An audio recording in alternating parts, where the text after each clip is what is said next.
Hi, I'm Solana Booth with Advocates of Sacred, and I want to share more Genesis stories, more creation stories with you. I want to share these kinds of stories because as a two-legged, as a human, as a person, as a people, during today's times in 2021, I feel like we need reminders. I feel like we as a people could use some light. We as a people could use some reminding about why creation is important, some reminding about why our Genesis, our roots, can be informational, can invite us to healing, can induce trauma-free spaces, can induce connection and healthy relationships. They can induce insight. You see, for me, and the way I was taught, our Genesis, our creation stories, help us to see in the dark. They help us to see through the dark. Dark is not bad. It's just hard to see. It's just hard to see. It's hard to feel. It's hard to identify certain things when you can't see it. You see, these creation stories, these Genesis stories, they can bring us to a place where we lose track of time. They can bring us back to a moment of our memory that we want to identify with a part of that story, that we want to relate to a character in that story, that we want to go back into that time, like almost as if we want to be in that story, almost as if it's a comfort and it's a joy to be where time doesn't exist. You see, these Genesis stories, these creation stories, and sometimes remember when stories, they do that for us. Like we belong to the stories and the stories belong to us.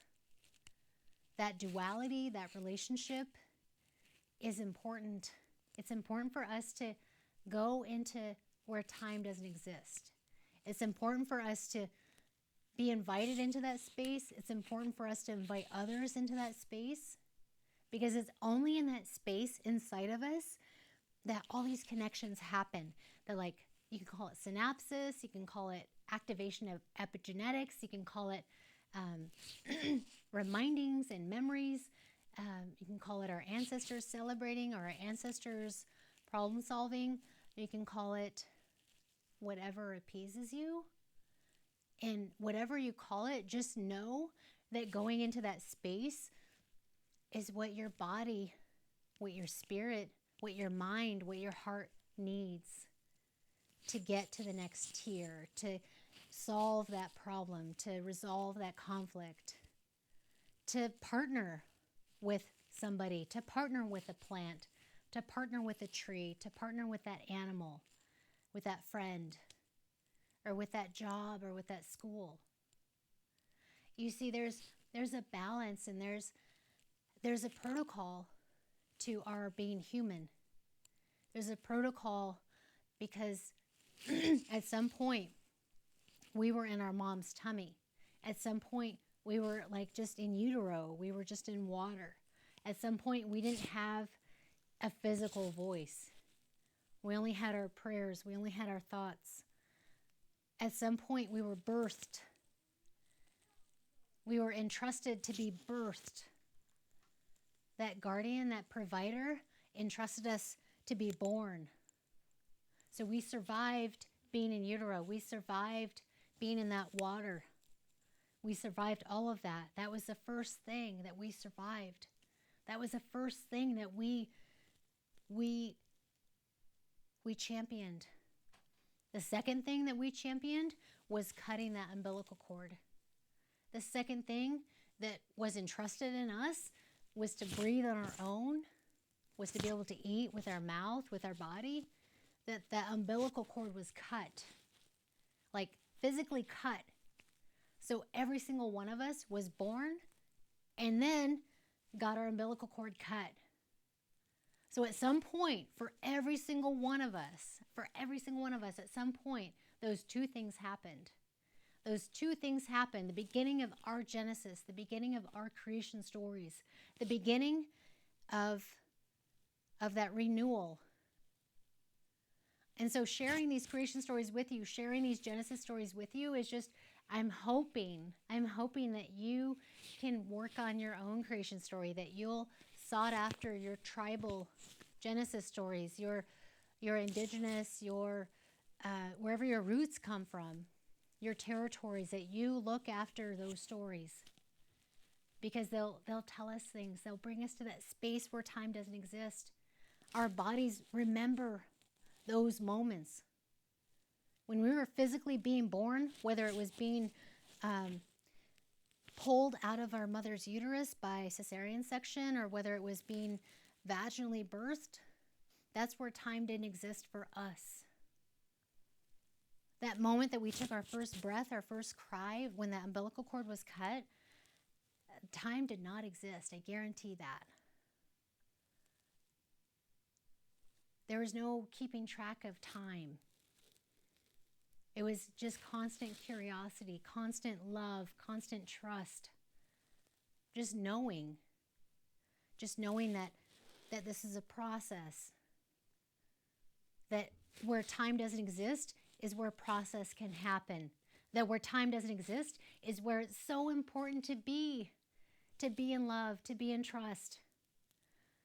2 words I guarantee not everyone can say without tightening their ankles or clenching their jaw or enclosing their shoulders around their heart. So this Genesis story is from the Mohawk people. The Mohawk of Bay Quint had a peacekeeper that was born there. The peacekeeper that brought all the confederacies to one people to become the Haudenosaunee, he was born there at a Bay Quint.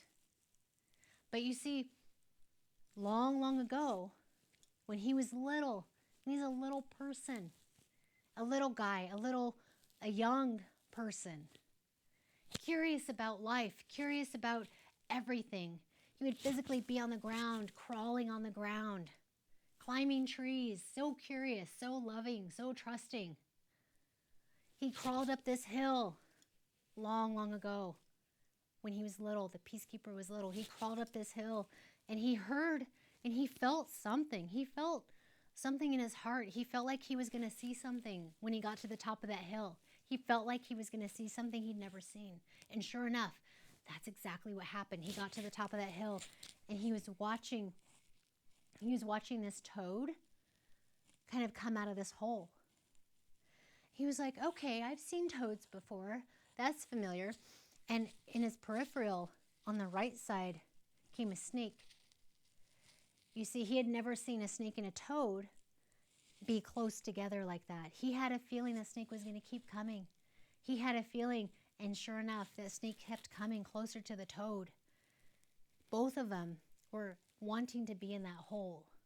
Both of them, both the snake and the toad, where the toad came from, that hole, they were both wanting to be in that hole, but the hole was only big enough for one of them. The toad came from there, so the toad felt entitled and felt like he had to defend his hole. That's where he came from. Like, everyone who was there on top of the earth that morning, on top of that grass, saw a toad come out of the hole, right? Even the peacekeeper, he saw that. He saw him come out of the hole. And he could also feel the snake wanting to be in there. He could also feel the snake's desire and wanting to truly be in that hole to take care of it.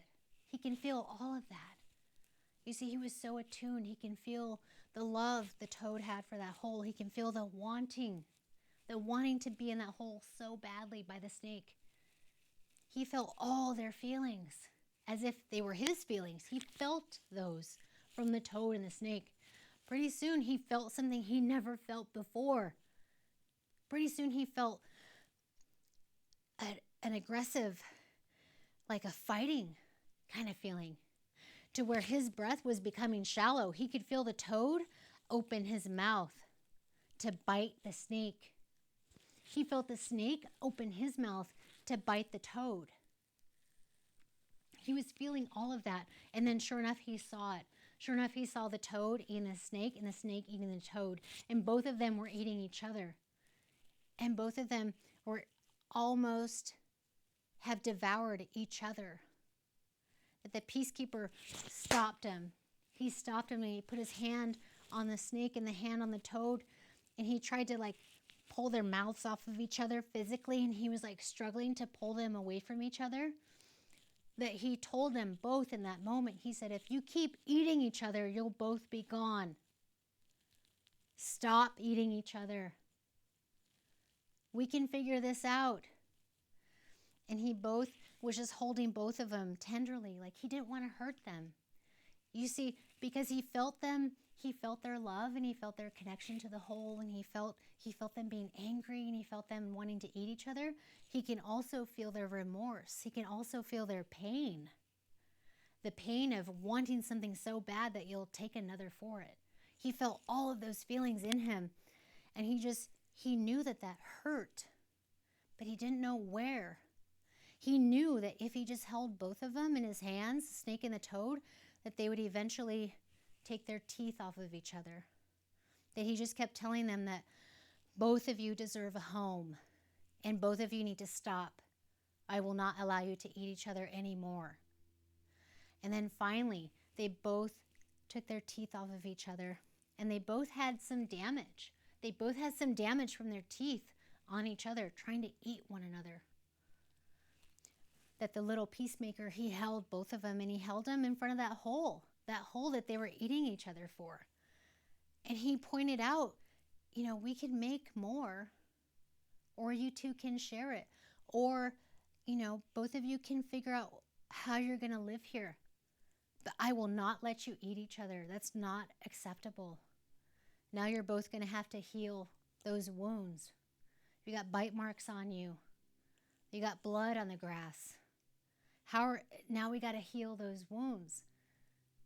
And so the frog, the toad, and the snake, they acknowledged all of that, because it wasn't only the peacemaker that can feel them, they could feel the peacemaker. They felt him feeling them that whole time. And now when he stopped them, they felt that. They felt that truth of that they can't eat each other. They felt that love, that admiration for that whole. They felt each other. They felt each other. And they decided they weren't going to eat each other anymore, because the peacemaker showed them, reminded them, and allowed them to feel his love, allowed them to feel his admiration for them, for their territory. Just all these feelings circling around and around, all these emotions that all of them have never felt. What an allowance, what a gift that all three of them got that day. And that is the end of that story. That's where the peacemaker caused the toad and the snake not to eat each other anymore. And you see these Genesis stories like that, where time doesn't exist. It's not just about where time doesn't exist. It's about going into that place with somebody. Hearing that story and listening back to where the peacemaker approached toad and approached snake, that none of that would have happened without peacemaker being there. That it took all of them to be in that place, to go into that, to go into those emotions, to go into that admiration of territory, to go into that love of territory, to go into that space of wanting to defend it, to go into that love and admiration of each other, to go into that connection of each other, to go into what we call empathy today. It took more than one. You see, we as a people are a social people. We're emotional beings. It's always going to take more than one to go into those spaces. Our relationships are important. And you deserve to go into those spaces. You deserve to go into where time doesn't exist to solve that problem, especially now, especially post-COVID or post-pandemic or during the vaccine times. You deserve to go into those spaces.